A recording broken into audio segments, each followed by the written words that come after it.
Resident Evil Village crystal fragments, hidden treasures, and loot from special enemies are the best way to make money fast at the start of the game. In this video, I'll be showing you map locations of hidden treasures that you can get right at the start of the game, and telling you about much later game stuff, so yeah, there'll be some minor spoilers ahead, so you have been warned. So money, called lei in the game, is at a premium if you want to buy upgrades and useful stuff from the resident merchant, the Duke, who, by some miracle, is popping up everywhere throughout the game and is constantly tempting you to buy a useful upgrade or an epic new weapon. So knowing how to make a huge lot of money early on really can make a huge difference to your weapon's power and ammo capacity. So here's how to get your hands on a huge stack of lei. The best way to make bank early on is by getting crystal fragments by keeping your eye out for little sparkles. If you see one of these small flickering white lights, you can bet that there's a crystal fragment or other type of gem in there. These crystals are usually out of reach, think walls, statues, ceilings, but they will fall down once you shoot them. You can find these crystal fragments right away after entering the village. Every crystal fragment can be exchanged for 2,000 lei at the Duke's shop, so this is well worth doing at the start of the game. As soon as you enter the main village, there are 2 to pick up. So for Crystal Fragment 1, the Maiden of War statue on the village's main square. The crystal fragment is behind her shield. For Crystal Fragment 2, inside the church, see the collection of pictures on the wooden ceiling in front of the altar? The middle one contains a crystal fragment. There are 9 crystal fragments throughout the castle to get. So on the first floor, crystal fragment 1 is in the room east of the entrance hall. Turn your back to the elevator and look up. You'll see the crystal high above you on the wall. When walking from Lady D's bedchamber to the Hall of the Four, you'll see a glass cupboard at the end of the narrow hallway on your left. Smash the glass with your knife to grab the crystal fragment.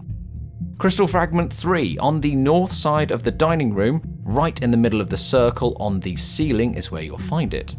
Now, on the second floor, crystal fragment 4 is just above the portrait of the nobleman.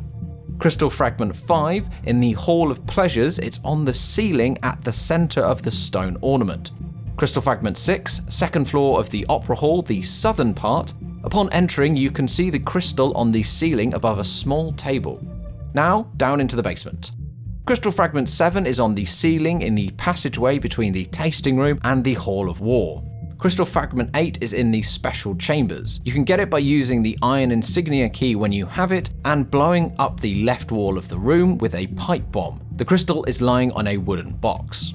And finally, there's a crystal fragment to be found on the castle's roof. Crystal fragment 9 is on the castle's roof. Look at the east side of the tower, it's just above the window.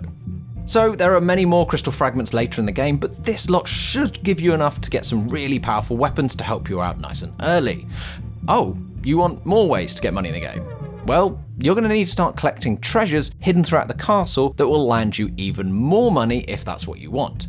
Now, make sure you do this when you are going through the castle, as once you leave, you can't go back to the castle and you could miss out on these treasures completely.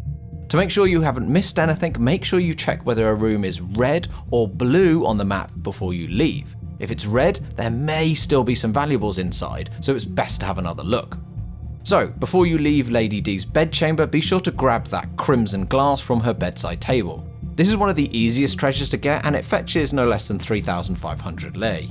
Ingrid's necklace. So remember how you set the undead on fire in the Hall of War? Well, one of them will drop Ingrid's necklace. Priced at 2,000 lei, this is not the most valuable treasure, but it's relatively easy to get. The Crimson Skull. This item can be sold for 8,000 lei, and what's more, it's located right next to the Duke in the merchant's room. So, you need to get the Flower Swords Ball in the northwestern corner of the Opera Hall first, and then complete the labyrinth in the merchant's room to receive it. So one final tip is that minor enemies do have a chance to drop a crystal skull in their remains. They're not the most valuable things you can pick up, but are easy to accumulate and quickly add cash to your reserves. To increase your chances of a drop, you obviously need more enemies, so here are the parts of the game where you have your best chances. During the first major Lycan attack in the village, and although this might be a bit against your survival instinct, try to kill as many of them as you can. Killing all the undead in the Chamber of Solace in the castle in the basement 1 bit. Again, you may not feel entirely comfortable doing this, especially as there are a great many number of them. Defeating Lady D's daughters. Now, you have to face them anyway, but as their drops are very valuable and easy to get early on in the game, they do deserve a spot on this list. Sell their crystal torsos to the Duke for a high amount of lei. With 3 crystal torsos and a bunch of crystal skulls in your bag, you should have around 20,000 lei worth of loot. So, if you do all of these points and you add them up, well, we're not that good at math, but we're sure it's enough to upgrade your shotgun into a veritable boomstick. Now, if you want any more guides on Resi, be sure to check out the website or subscribe here to keep up to date with all of the guides videos that we're going to be doing on it.